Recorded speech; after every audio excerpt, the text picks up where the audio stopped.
On this episode of Tir-Kai Tales, we meet five-star international eventer Heather Gillette. A United States Equestrian Federation licensed official, Heather owns and runs Heron's Landing Eventing in Lebanon, New Jersey and Ocala, Florida. Currently competing at the 4-star level with Vincent Chase and off-the-track thoroughbred, Heather also is the founder and director of Strides for Equality Equestrians, a nonprofit organization striving to bring awareness of diversity issues within equestrian sports.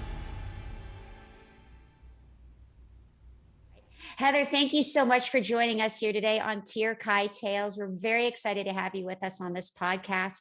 Hear a little bit about your amazing story and journey in the world of eventing, as well as all of your amazing accomplishments that you are doing with Strides for Equality. So welcome. Thank you very much. I'm super happy to be here and very excited to share all the wackiness that is my life currently. It's fantastic. Awesome.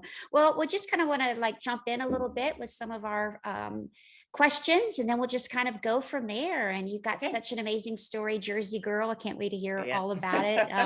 So what was your family structure growing up, and what was the most important part of the dynamic structure of your family?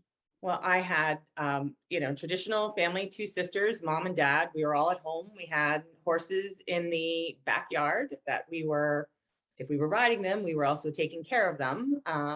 And dogs, the typical sort of idyllic, middle-class family lifestyle in New Jersey in the 70s and 80s. So it was very much a family, the horses and everything was all very much a family activity. My father had grown up on a huge dairy farm that they had worked with horses and stuff when he was younger. And my mom was a city girl, but used to like to go and, rent horses on the weekend or whatever and do that. So it just sort of, that's kind of what it was. Our neighbors were giving away a pony when I was 2 years old, and it moved into the garage. And that's how it all got started.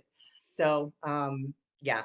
And I mean, it was a very good, busy, life that we had lots of responsibilities, but we had lots of fun and lots of opportunity. So we were lucky. Oh, that's so fantastic. That's amazing. Well, tell us a little bit about your first pony that was in the garage. My first pony, his name was Holy Smokes, because the first time we did anything with him, my mom hooked him up to the pony cart and he took off running, and she announced, "Holy smokes, whatever, we're going fast." And so Smokey it was. I was very young. I mean, I was 2. Literally, it was like my father slapped me in a Western saddle, and and that's how we started. And he was a little, probably 10-hand black pony that we had until the day he died. He was with us from the time he was 2.5 till he was over 30, I think, by the time he went. He was my sister's first, well, actually second pony, because he was pretty rotten. He was my first pony, which explains a lot. He was their second pony. So anyway, I was a crash test dummy, but that's how it went. Sound like a stunt woman. Yeah, exactly. Yes. Unintentional, but yes. That's so great. What a grand pony. And just that pony brought so many of you along in the family. And ponies can teach us so much. They've got that pony attitude, and they do. And it can really make a difference. I believe you were in the pony club. Is that correct? Did you? I was, yes. I was a graduate member of Spring Valley Hounds, graduate A member, excuse me, of Spring Valley Hounds Pony Club here in New Jersey. Sorry, we're going to have the dogs. The girls have heard me talking, so the dogs I love it. Arrive. Sorry. Bring the dogs. That's fantastic. So yeah, I have lifelong friends from Pony Club still, more so than high school or any place else. I keep more in touch with my Pony Club friends from all over the state and all over the country. So that's good. But yeah, we got a good, a good basic education, well-rounded horse education, not just a riding one, but horsemanship and all the important things that you need to know about horses through Pony Club. And we were very lucky. We had very good instructors. So that was a big part of my process into the horse world, because we didn't have a ton of money, but we had lots of opportunity through Pony Club and then later through the Young Riders program. So so that was good. Yes. Tell us a little bit about the Young Riders program.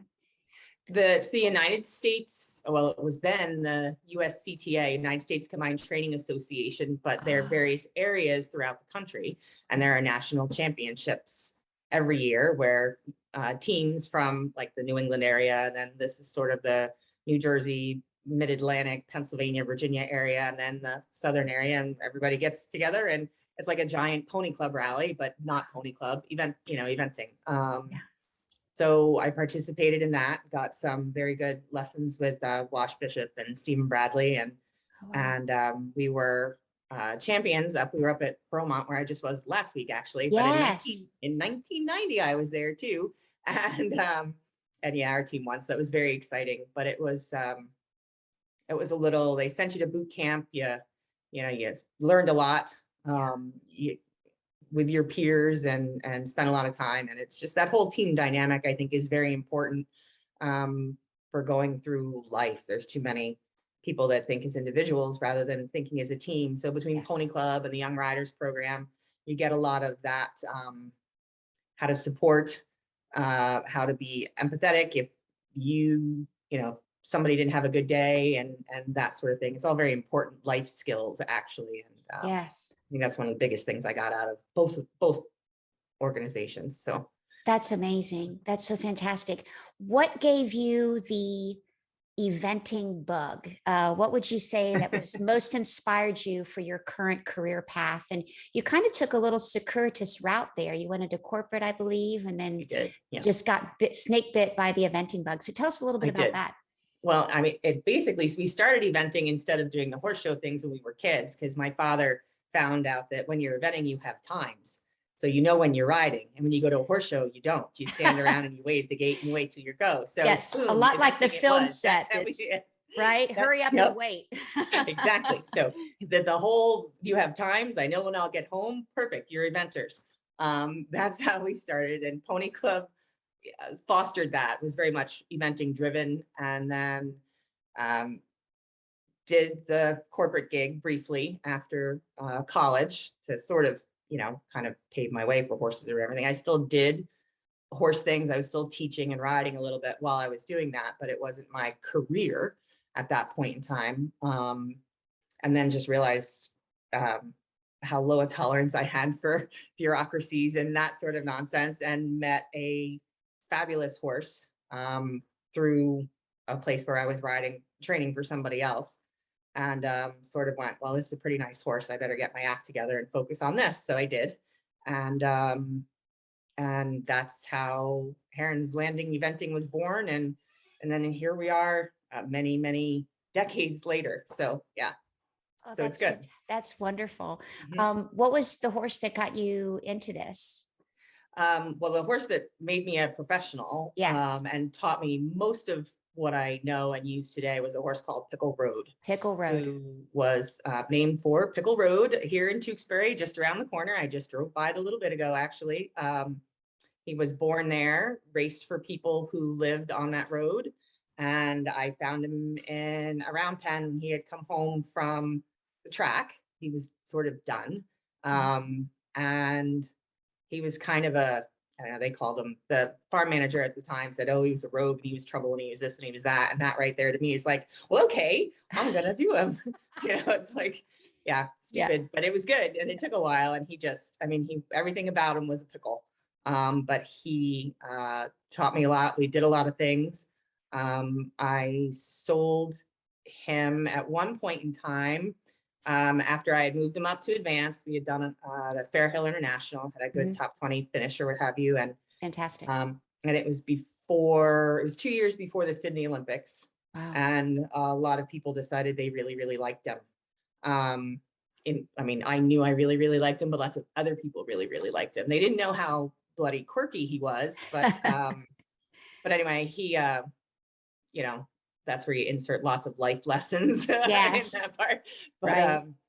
but yeah, so somebody made me an offer as a 30-year-old person I could not pass up, and I really thought the horse deserved to go to the Olympics, and knew that I probably wasn't going to be able to have the wherewithal to do it. So I sent him along to a big program, and turns out he kind of never did anything. And with them. They just didn't hit it off, I guess. I don't know. And then he ended up back in my barn, and then I competed him for another several years.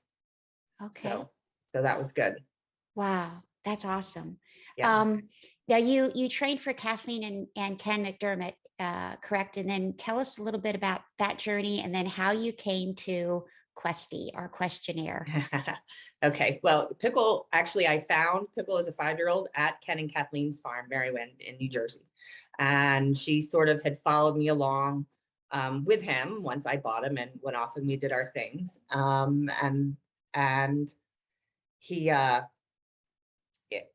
he was very much, Kathleen likes all to track all of her horses that have been through the farm. And, she takes great pride. She has a barn full of horses that she bred and raced and did what have you with. So she followed us along. And then when I had broken my hand, and Pickle had stayed down in Georgia with Stephen Bradley to do the Foxhall 3-day event at that point in time. Mm. And I had been teaching at Kathleen's on and off for a little while and called and said, I'm desperate. I have to ride something. Do you have anything I can sit on?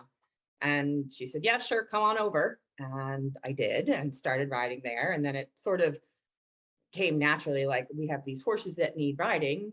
You can ride. Let's, see about doing this. And it just worked out. My boarding business and training business was sort of shifting around at that point in time, trying to find a solid home. And it made sense to go to Marywind and ride horses and do what have you. And they were clearly, Ken and Kathleen were clearly race people at that point in time. They weren't really involved, didn't know much about eventing at all. Sure. And then as they watched my journey with Pickle, they kind of were like, well, this is kind of a cool sport. We kind of like this. And so got involved. We tried to compete some of her track horses, and some of them did, some of them didn't. But then they decided that eventing was much more fun than the race horses. The event horses were at their farm. Yeah. Kathleen liked to be able to go in and pat them, watch them train, do what have you. And that's a little more difficult at the racetrack. Right. So we sort of found a couple here, found a couple there, did a little this, did a little that. And then Questy came available. He was a brilliant horse for New Zealand, based in New Zealand, and Wow. but had been sick. He had gotten dandelion poisoning of all things Oh right my before goodness. the Hong Kong Olympics. It was Beijing, but they did the horses in Hong Kong. Wow. And he was just coming back into work. They sort of like, well, we think, he's available. We're not sure what he is and isn't going to do, how much further he'll be able to come back. But liked the look of him, liked the idea, and put him on a plane, never sat on him, never nothing. And he arrived, and we had great adventures. That's so great. It was a leap of faith with Questy. Oh, for sure. Truly. Yeah, for sure. But And- sometimes you just tell yes. What they are. And I used to call him, he was very different than Pickle, who was, quirky and cheeky and naughty and all that stuff. And Questy had a little bit of cheek, but he was primarily just a professor. Like, he was just very serious and did his thing and loved his gig. So That's so great. I think we meet so many wonderful personalities through all the horses that come in our lives, and they yes. each have something to teach us. And I love the fact that you're drawn to those horses that are the challenge. It's kind of like mission accepted, it's just Yes. because that fire that burns inside of them is what they're going to need on that cross country course. Oh, It's what they're going to need absolutely. to be a competitive athlete. Would you say that your experience with Kathleen and Ken, obviously with them with racehorses, you truly have a love, as we've seen with a lot of your mounts, for the off the track thoroughbred? Is that Yes. what really spurred it, and what really draws you to the off the track thoroughbred? I like their brain. I've had a couple warm bloods. We tried to throw a couple in there in the mix here or there now and again, and my brain just gets a thoroughbred brain. It doesn't process a warm blood brain. That's the easiest. I mean, it's not that there's one thing that's better about one or the other, but it's just my brain functions like a thoroughbred brain. My body looks more like a warm blood, but my brain is definitely thoroughbred. So anyway, it's just something I get about them. They just try hard for you. They dig deep always. And they're just phenomenal athletes.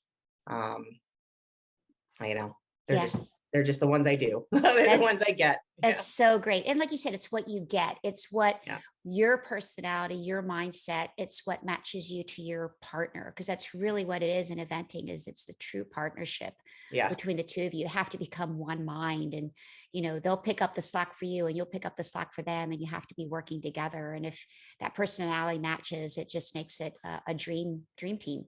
Yeah. It's the partnership in eventing, I think, beyond a lot of the other four sports is very important, because we're asking them to do things that most horses would say, are you crazy? You Yeah. want me to jump that log and how far down into that water and then do what? And they have to be like, yeah, rock and roll, let's do it. So if they're not, I mean, anyway, I like the ones that are like, rock and roll. Some people like the ones you kick along. I like the ones that are dragging me there. Yes. So that's good fun. Yeah, it's But drop the anchor. And off you exactly. go. Love Exactly. it. I love it.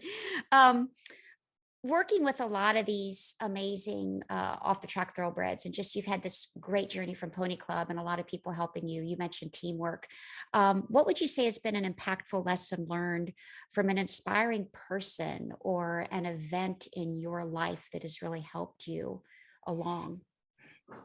The There are positive and negative ones. One of the biggest things that affected me as a younger person was the death of my father Mm. when he was only 49. So I'm 4 years older now than he was when he passed away. And I just think of all the things that I've done in the past 4 years and that I want to keep doing.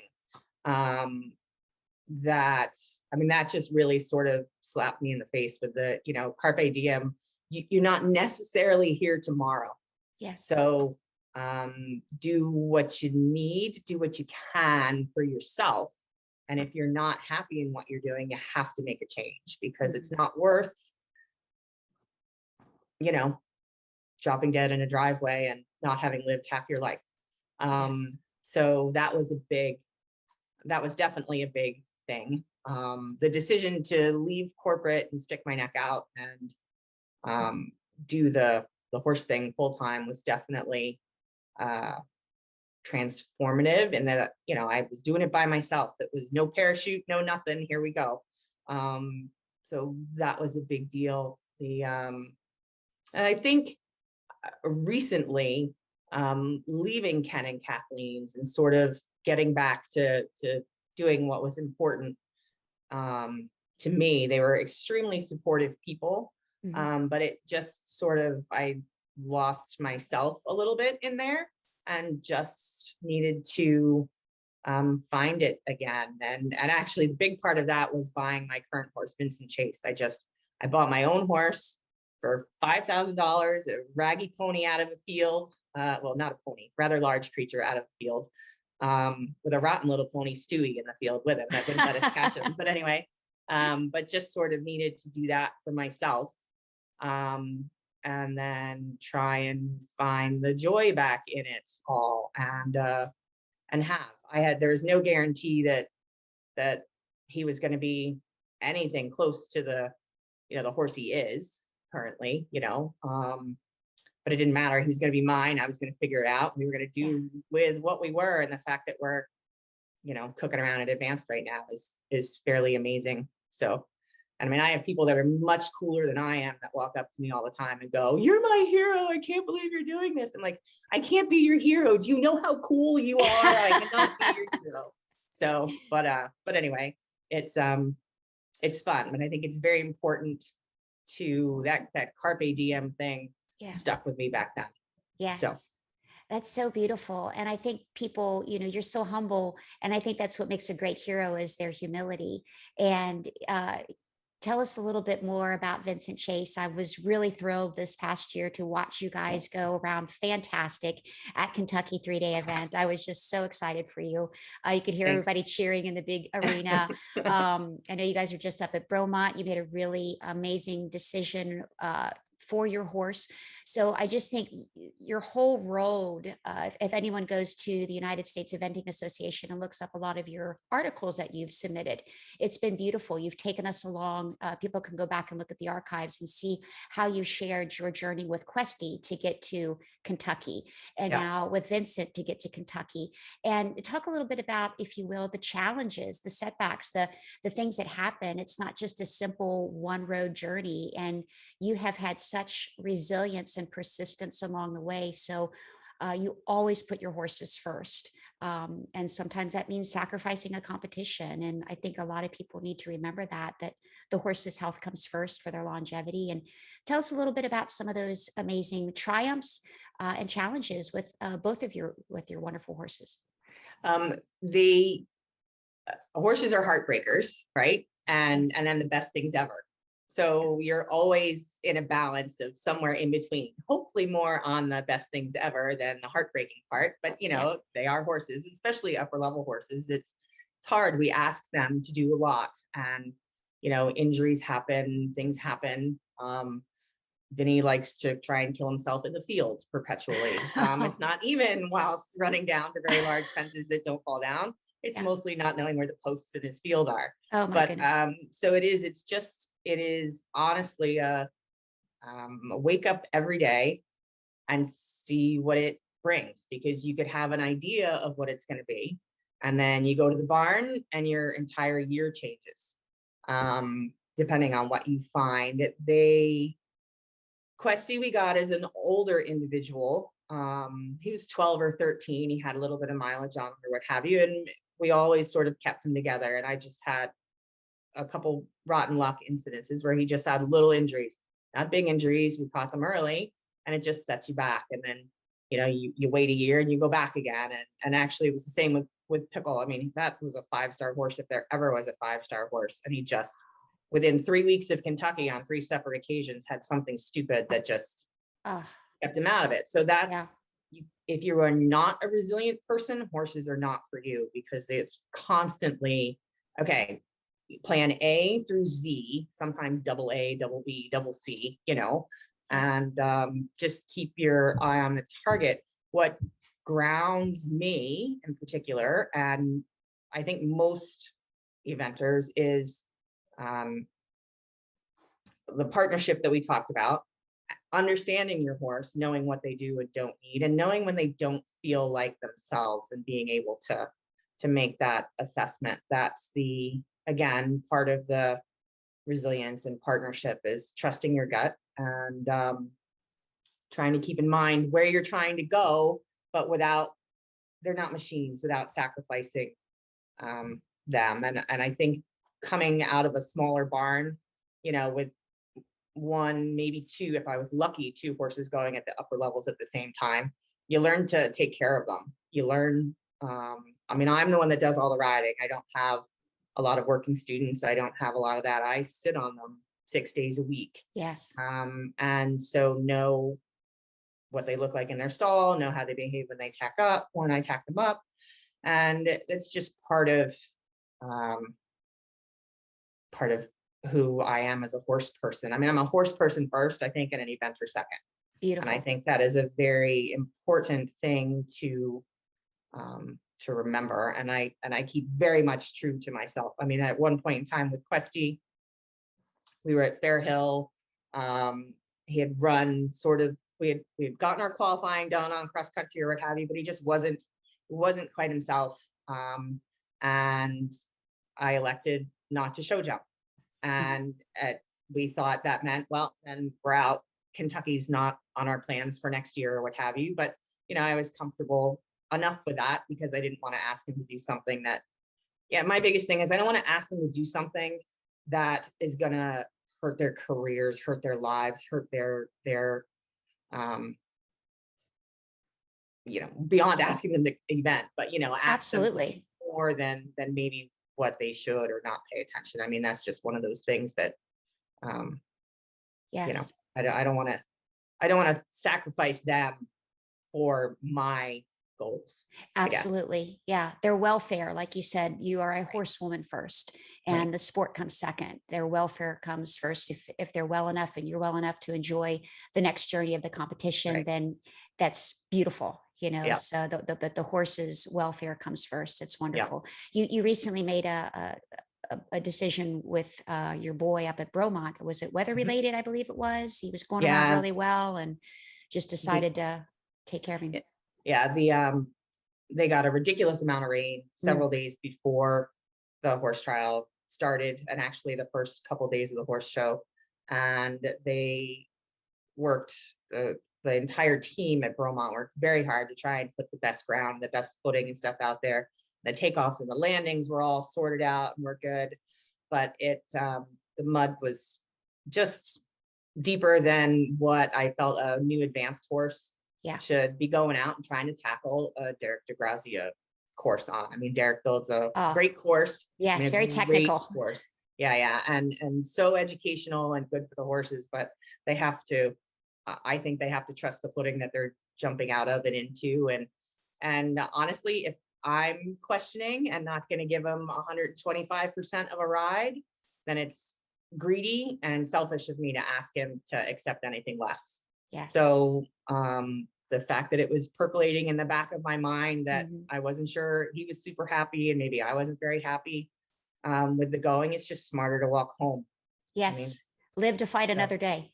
yeah, yeah. I mean, keep everybody happy. Though Absolutely. Vincent was not very happy with I he was not happy at all. He was You like, know, and I Mom, love let's the keep shoes. going. So yeah, he was like, "What are you doing? And why are you not? The fence is right there. How stupid are you? You know, I can see it. What's the matter with you?" Yeah. But you know, without a shoe and in heavy footing and his fourth advanced or whatever, Yes. there's not. He has nothing left to prove to me in Absolutely. what he wants to do after jumping around what everybody's calling the 5 short at Kentucky.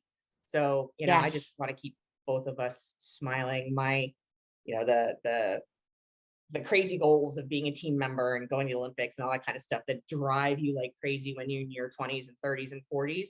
It's just kind of like, I'm here, I'm having a great time. I had no expectations of doing all of this, and here we go. And Yes. if I get back to the 5-star level and can take care of some unfinished business that I have with 5-star, then great. But if Yes. not, I'm having a blast with this freaking horse that gallops down to everything I had him at and jumps in phenomenal style. So, Yes. so it's fun. Yeah. That beautiful big gray was just streaking across Yeah. the course, and it was just fantastic. And I love how you mentioned that you're enjoying the journey. You're really Yeah. just enjoying the journey, whatever it takes you, and know that if some of those other big goals come along on that journey, then you're going to have a huge cheering crowd. Just be like, Yeah. look at him go, look at him do that. Yeah. It's just so great, and the It's horses fun. feed off of that. But Yes. it's so wonderful. Um, what would you say was a major turning point in your career, um, where that's really helping you to enjoy the journey, you know, and just kind of quiet our minds? Sometimes as a competitive eventer, like you said, we got to get the show, we got to get these points, we got to, what helps quiet your mind? And maybe we can help young riders understand this, to really enjoy the journey and not push themselves, because that's where we can make a lot of decisions that aren't in the horse's best interest or aren't in our best interest. We stop listening to our horsemanship. Is there any particular event or advice that someone gave you that kind of can help with those decisions? I think the biggest thing and the biggest advice I can give to young riders, people coming up through, is actually just spend time with your horses. When my father passed away, I was in the barn. That's where my solace was. When my husband had cancer, that's where I was. I was in the barn. That's what kept me whole and kept me from going insane. Just breathing the same air as them and then taking in their energy. I mean, you have some horses that are very empathetic, right? Very sympathetic, Yes. but it is learning to take the time to pay attention, watch your horses and be with them. That's the best sort of focus you can get. And then you can read them from there. And there's so many experiences that have impacted, but they all come back around to um, not necessarily riding, not necessarily galloping. Sometimes it's hacking through the woods. Sometimes it's just grooming something, you know, and just receiving the energy that they have to give. I mean, I think that's a very important thing that not enough people in there. We got to get to this event. We got to do that event. I want to do this in 2024. I want to be going to Kentucky and I want to do this. You lose the why. And for most of us, I think the why is the horses after all. Yes. I mean, little 5-year-olds galloping on stick ponies don't necessarily know what eventing is, but they know what horses are. And we have to all remember that it's the horses that got us here. Yes. So I think that's the biggest thing. I love it. It's that unspoken energy connection between the horse and the rider. And so often as humans, we get caught up in talking in the hustle and bustle of things, but horses make us stay quiet and listen to body language, use all of our senses, just be attuned, like you said, to the energy of them. Yes. Yeah, because horses have healing energy. I swear to God, they have healing energy. Yes. No doubt about it. That and lots of acupuncture, those two things. Right. But it was once said that the outside of the horse is good for the inside of a man. And nothing is more true, like you said, than that healing energy of going into the barn and in hearing them eat, or just shuffle around in the stall, or just standing over a pasture and just watching. And just put your hand on this massive animal that lets us sit on their back and do what we get to do together. It's incredible. What I'm going to kind of get to the next question about an impact or a legacy that you want to leave and have an influence upon through your career, and the steps that you're doing to pass this message along. And here's where I want to bring along the foundation, the program that you've helped to initiate, Strides for Equality. Can you tell us a little bit about that? That's how I first met you at Chattahoochee. And we were talking about that, and it was just exciting. So tell us a little bit about Strides for Equality and the legacy you want to leave through that.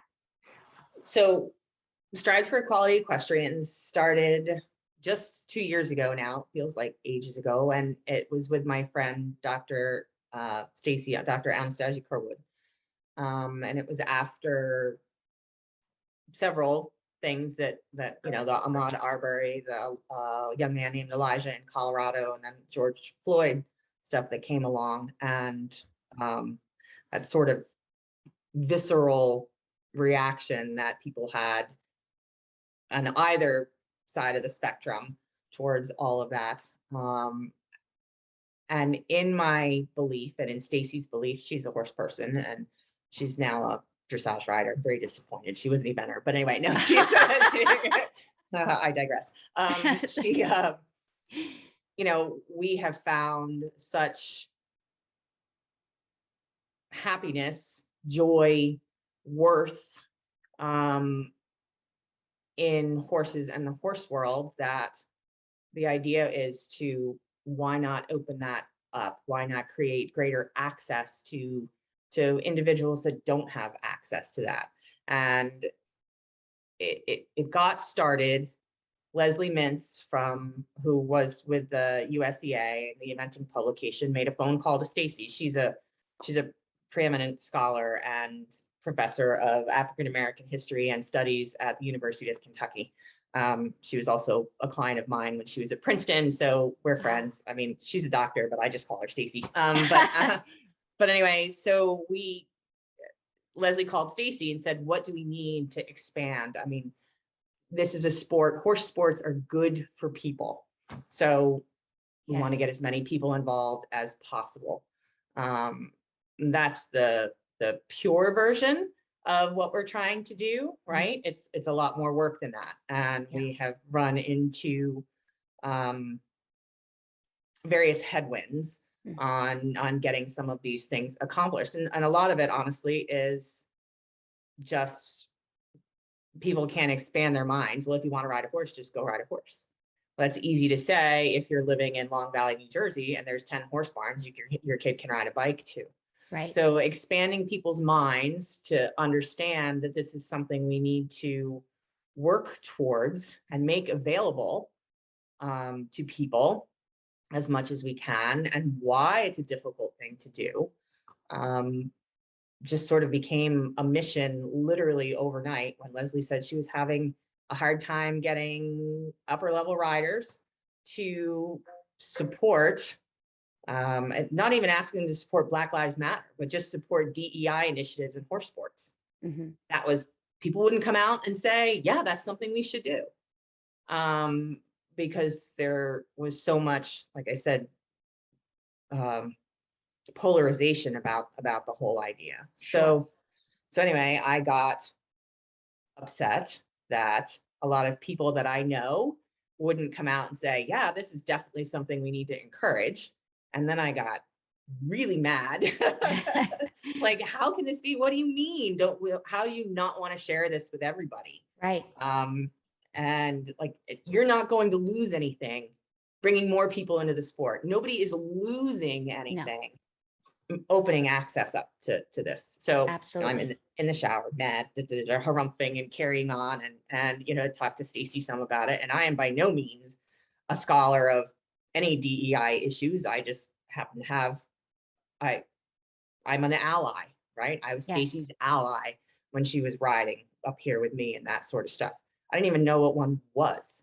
Yeah. That there was a label for what I was. I was her friend. We went to horse shows. I supported her as much as I could, and didn't even think that, and in my naivete, I didn't even think that it was a big deal to be a Black person at a horse show.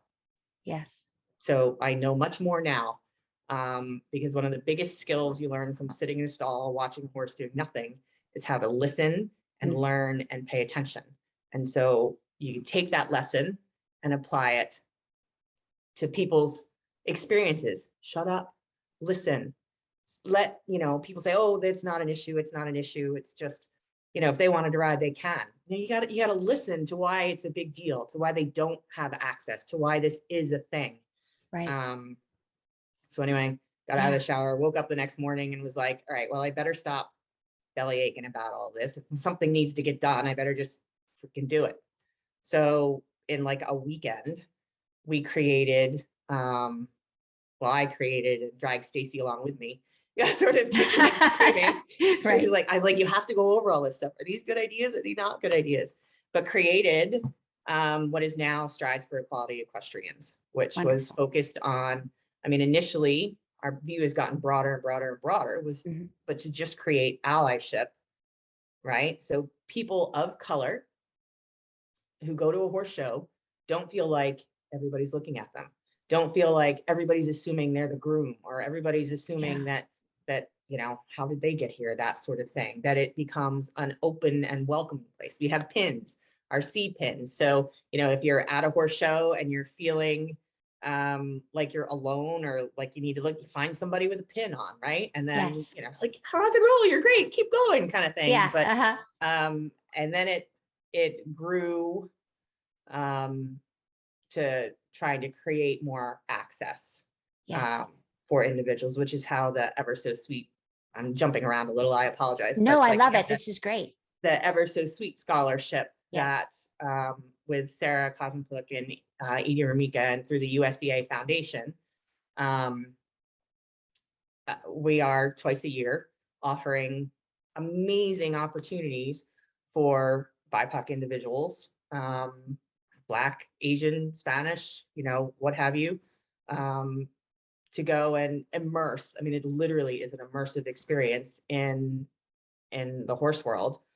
They have to be career oriented. This has to be sort of what they want to be when they grow up, that kind of thing. It's not just free money to go have a party and ride. It's and everybody who has been awarded it, and actually most that have applied, have very much been, oh no, I want to learn, I want to work, I want to do. So that's been a big part of it. And then we've had we've done a lot of educating at the USEA convention this year. Stacy and I did a little talk, a little thing for the membership, like why it's important, why this is, honestly, why this is a thing. Because most people come up and go, well, what do you mean? Horse people are really open. They're really open to people that are already here. Right.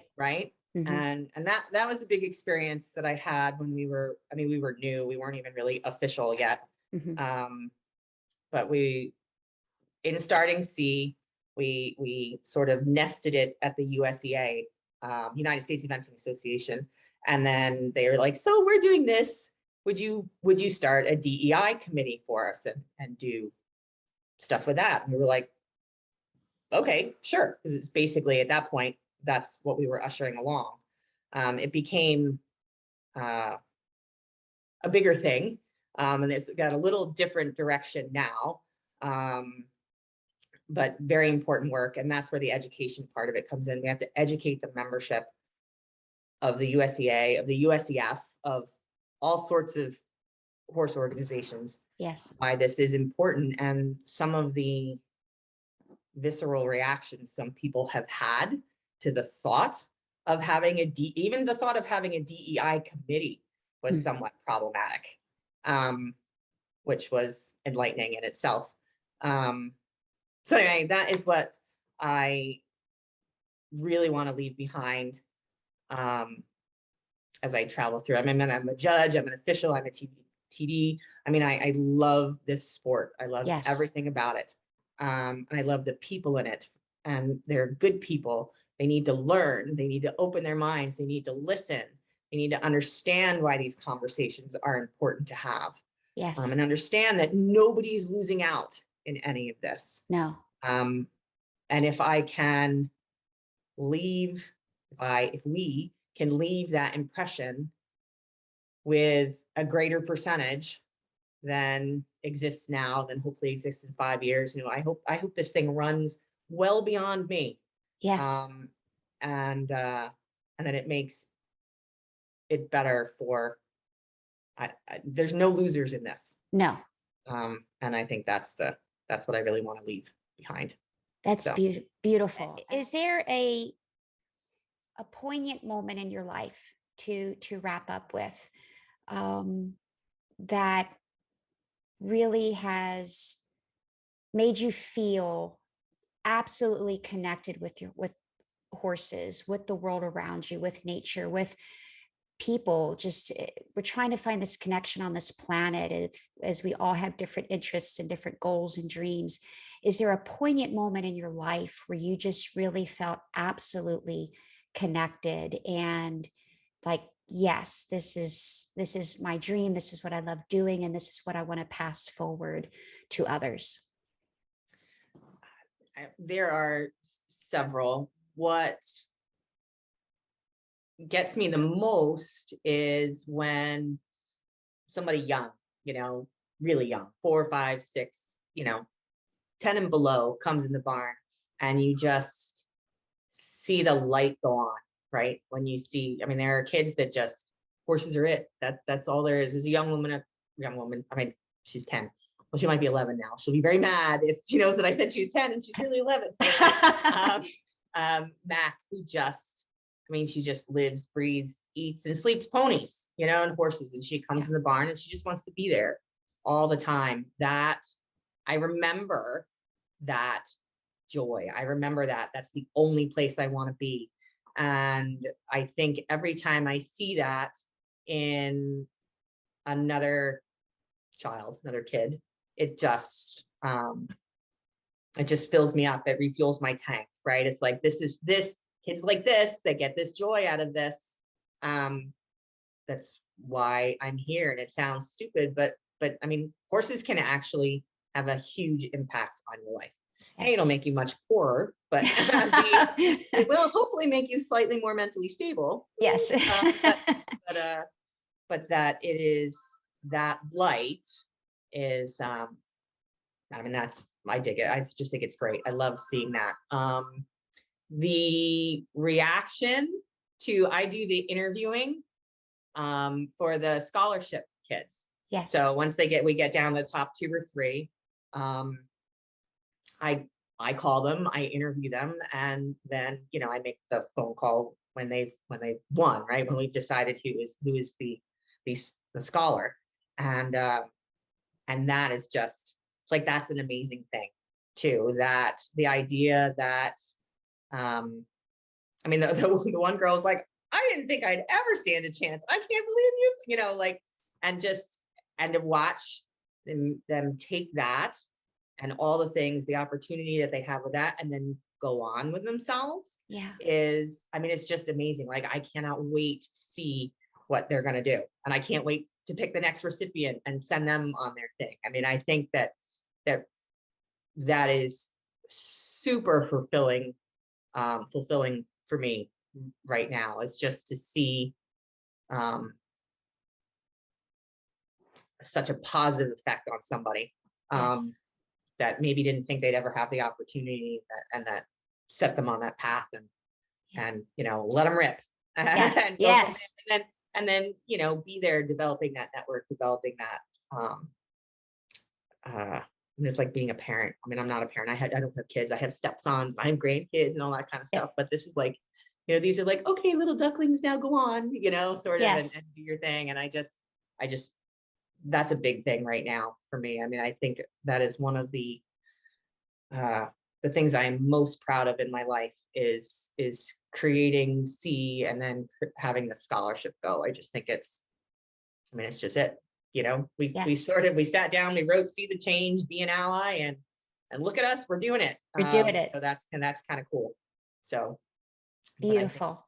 I think that's right now, that's what keeps me going. And then, uh, the joy of just the partnership with this horse that I have, and then Yes. and like my husband and my family and like all the people involved with him. I mean, we just have a really fun crew right now going and doing this. So it's very fulfilling. Yes, that's so beautiful. The family is fulfilling you in your heart with your love of the horses and your career and what you're contributing to the United States Eventing Association and our society. And as you said, Heather, you're bringing the light. You are enjoying seeing the light that horses bring into our lives turn on in someone's eyes, and you're also shedding light on diversity in our sport, and that's so beautiful. So we're all very Oh, grateful to you, and we look forward thank to you. seeing the journey go on, and cheering Yep. you and your big beautiful gray and horse Vinny, and it's gonna be great. Thanks. Thank you so much. Yes, Thank you so much. We're thank working you. hard. Okay. Thank you. And thank you so much, Heather, for joining us here today on Tir-Kai Tales. We're really proud of all that you are accomplishing and will accomplish. And I encourage all of our listeners and viewers Yay. to back you 110%, and can't Yep. wait to see you out there at the shows and Thanks. all the difference that you're making. Thank you so much. Thank you. Thank you very much for your time Thank and your you. enthusiasm. It's awesome. Absolutely. All right. Thank you. God All right. bless. God bless you too.